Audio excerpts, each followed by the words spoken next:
Assalamualaikum warahmatullahi wabarakatuh. Perkenalkan, kami dari kelompok 2. Di sini kami akan sedikit menjelaskan mengenai metode pengujian antiinflamasi secara in vitro dan in vitro. Kelompok kami beranggotakan ada 7 orang, yaitu Aldi Tirta, Ervina Herlina, Fajar Julianto, Frida Aulia, Muhammad Abdul Jafar, Muhammad Rizky Amaru, dan saya Saiful Nur Rahman. Yang pertama masuk ke bagian pengertian antiinflamasi.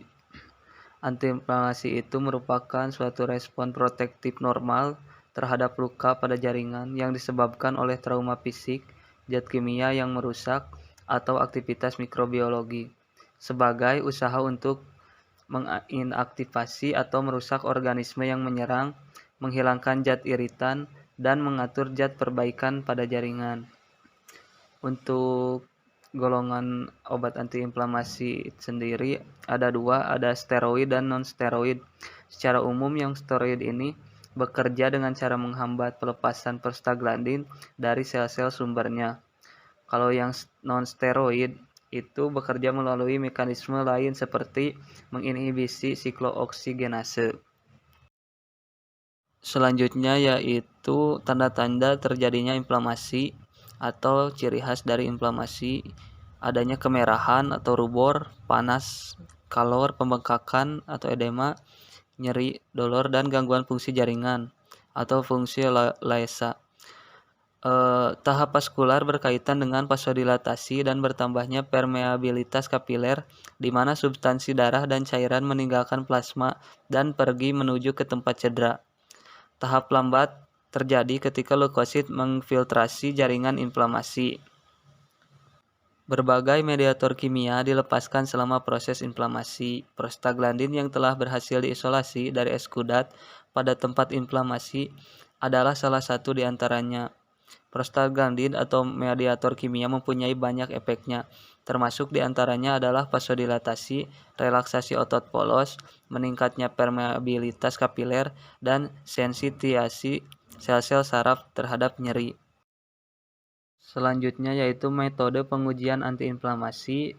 Di sini menggunakan dua metode. Yang pertama ada metode in vivo dan yang kedua metode in vitro. Untuk metode yang pertama yaitu metode in vivo mengacu pada eksperimen yang menggunakan keseluruhan dari kehidupan organisme. Studi hewan coba dan uji klinis merupakan bentuk dari penelitian in vivo. Uji in vivo ini seringkali digunakan bersamaan dengan uji in vitro karena lebih cocok untuk mengamati efek keseluruhan penelitian pada subjek makhluk hidup atau hewan. Di antaranya ada edema pau yang diinduksi karagenan pada tikus, edema pau yang diinduksi histamin pada tikus, permeabilitas vaskular yang diinduksi asam asetat, dan banyak lagi lainnya. Yang kedua, untuk metode uji in vitro mengacu pada teknik penelitian dengan prosedur memberikan lingkungan yang dikendalikan yang dilakukan di luar tubuh organisme. Berbagai penelitian biologi dilakukan di luar organisme atau sel. Salah satu kelemahan in vitro sendiri yaitu kegagalan mereplikasi kondisi seluler yang tepat pada organisme, khususnya pada mikroba. Pengujian secara in vitro ini diantaranya pemeriksaan MPO, uji headcam, uji aktivitas antiproteolitik, dan yang lainnya. Prinsip pengujian antiinflamasi dengan metode in vivo dan in vitro ini. Untuk yang in vivo ada 8 pengujian dan yang in vitro pun ada 8 pengujian. Di antaranya sebagai berikut. Metode uji in vivo yang pertama yaitu edema pau yang diinduksi karagenan pada tikus. Model ini didasarkan pada prinsip pelepasan berbagai mediator inflamasi oleh karagenan. Pembentukan edema akibat karagenan pada kaki tikus merupakan peristiwa bifasi. Fase awal dikaitkan dengan pelepasan histamin dan serotonin. Untuk fase yang keduanya yaitu pelepasan prostaglandin, protease, dan lisosom.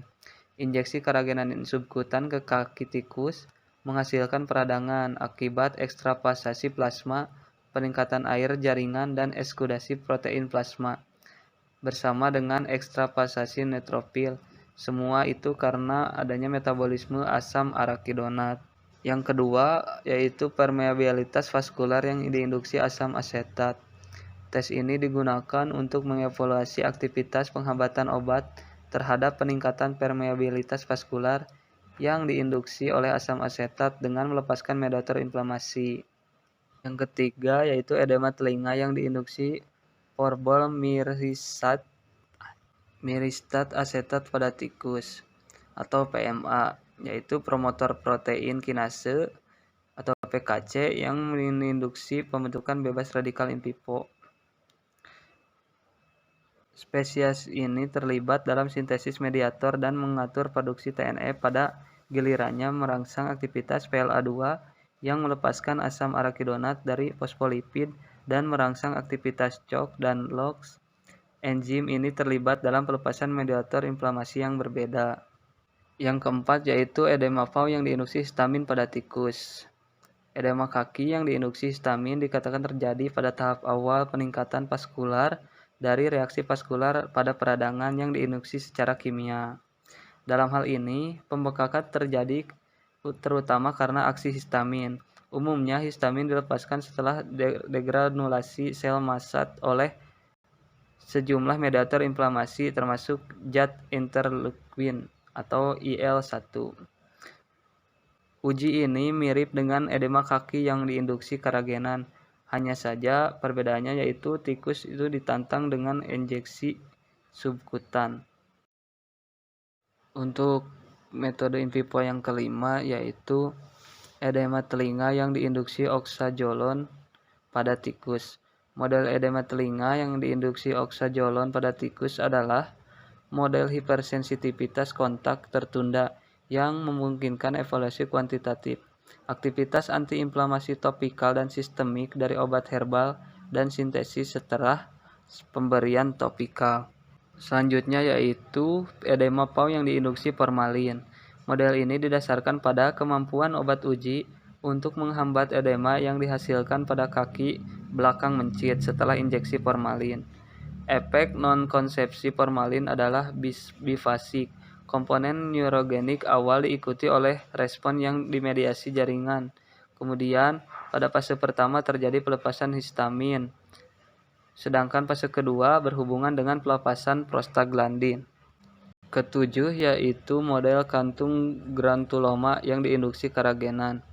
Model kantung granuloma ini yaitu diinduksi keragenan adalah model inflamasi subakut yang sangat baik, di mana ekstravasasi cairan, migrasi leukosit, dan berbagai eskudat biokimia yang terlibat dalam respon inflamasi dapat dideteksi dengan mudah.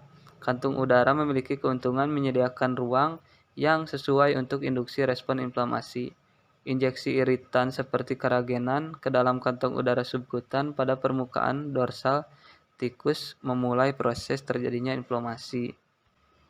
Yang terakhir yaitu granuloma yang diinduksi pelet kapas pada tikus.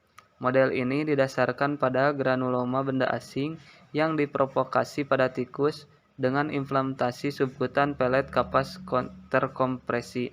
Setelah beberapa hari, sel raksasa histologis dan jaringan ikat yang tidak berdiferensiasi dapat diamati di samping infiltrasi cairan. Jumlah jaringan ikat yang baru terbentuk dapat diukur dengan menimbang pelet kering setelah diangkat. Pembentukan granuloma ini lebih sensitif telah diamati jika pelet kapas telah diresapi dengan keragenan. Uji yang kedua yaitu metode in vitro. Di sini terdapat 8 pengujian. Yang pertama ada pemeriksaan myeloperoksidase atau MPO. MPO adalah enzim yang hadir dalam neutrofil, monosit, dan makrofag. Telah diketahui dengan baik bahwa tingkat aktivitas MPO berbanding lurus dengan konsentrasi neutrofil pada jaringan yang meradang. Penghambatan aktivitas MPO oleh obat dapat mencegah pembentukan oksidan seperti asam hipoklorit. Sampel jaringan setiap telinga dari model PMA dinilai secara biokimia dengan enzim penanda neutrofil MPO. Yang kedua, uji headcam. Terdapat 2 fase. Untuk fase yang pertama, sediaan pelet Sodium dodesil sulfat atau SDS dilarutkan dengan atau tanpa obat uji atau praksi dalam larutan agarosa 2,5% panas. Larutan membentuk gel ini digunakan untuk pengujian. Fase yang kedua yaitu pelaksanaan telur ayam fertil diinkubasi selama 65-70 jam pada suhu 37 derajat Celcius dengan kelembapan relatif 80%. Yang ketiga, uji aktivitas antiproteolitik. Dalam metode ini, larutan obat individu diinkubasi dengan tripsin selama 20 menit, diikuti dengan penambahan BSA atau bovine serum albumin dalam 50 ml baper fosfat pH 7,6. Solusi ini diinkubasi selama 20 menit pada suhu 37 derajat Celcius. Uji in vitro yang keempat yaitu uji inhibisi glukuronidase. Untuk pengujian ini, asam nitrophenil D-glucovirosidronat diinkubasi dengan obat individual dengan volume yang diketahui dalam baper asetat selama 5 menit. Diikuti dengan penambahan larutan glukuronidase. Campuran selanjutnya diinkubasi selama 30 menit. Diikuti dengan penambahan natrium hidroksida atau NaOH untuk penghentian reaksi tersebut. Kelima yaitu uji antiinflamasi WST. Uji in vitro assay didasarkan pada pengurangan tetrazolium garam WST 1 yang sangat larut dalam air di hadapan neutropil yang diaktifkan. Aktivitas antiinflamasi ditentukan dalam volume total larutan Hanks solution atau disingkat MHS termodifikasi dengan pH 7,4 yang mengandung neutropil WST1, iodofenil, nitrophenil, dan disulfophenil, garam tetrazolium, monosodium, dan berbagai konsentrasi sampel uji. Yang keenam yaitu isolasi neutropil manusia. Darah vena segar yang diheparin diambil dari sukarelawan sehat di bank darah lokal dan neutropil yang diisolasi. Darah utuh dilapiskan pada histofakwe dengan perbandingan 1:1. Disentrifugasi dan lapisan BAFI dikumpulkan dan dicuci dengan baper HBSS termodifikasi dengan pH 7,3. Untuk komposisinya itu ada Na2Cl2, HEPS, KCl, Na2, HPO4, CaCl2, MgCl2 dan glukosa. Sel-sel tersebut kemudian disuspensikan kembali dalam baper yang sama. Uji in vitro yang ketujuh yaitu uji terinduktif TPA. Pengujian ini dilakukan dengan menggunakan larutan aseton obat yang dioleskan pada telinga kiri tikus jantan yang berusia 6 minggu. Setelah 30 menit, larutan aseton dari penginduksi peradangan 12 tetradesanosil forbol 13 asetatil TPA diterapkan pada kedua telinga kiri dan kanan tikus yang sama. Cakram telinga dengan diameter 0,6 cm dilubangi dan ditimbang 6,5 jam setelah aplikasi TPA tersebut diterapkan. Uji yang terakhir yaitu uji TNF assay. Sel monosit leukemia manusia THP-1 dikultur dalam 75 cm botol plastik serum sapi, penisilin 100 mikroliter, dan streptomisin 100 gram per mili. Kultur sel dipertahankan pada suhu 37 derajat Celcius dengan kelembaban 55% karbon dioksida suasana. Menurut metode ini, sel-sel pada fase pertumbuhan eksponensial ditripisinasi dan suspensi sel disiapkan dalam medium lengkap pada 5x10⁵ sel per mililiter. Suspensi sel dipraaktivasi dengan porboester atau PMA dalam plat 24 sumur selama 48 jam untuk mengalami transformasi menjadi makrofag sebelum pra-inkubasi dengan berbagai konsentrasi obat.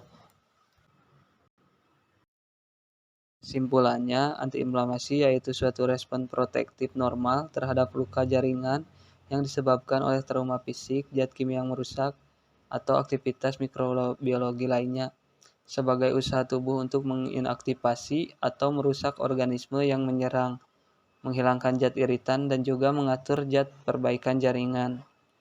Pengujian antiinflamasi ini ada dua.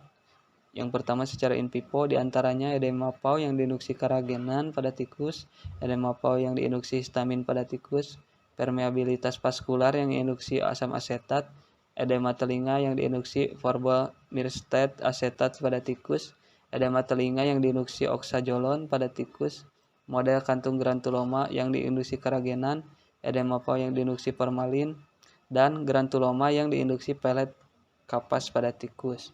Untuk uji kedua yaitu uji in vitro, diantaranya pemeriksaan MPO atau myeloperoksidase, uji headcam, uji aktivitas antiproteolitik, uji inhibisi granulonisdase, uji antiinflamasi WST, isolasi neutrofil manusia, uji terinduksi TPA, dan uji TNF assay.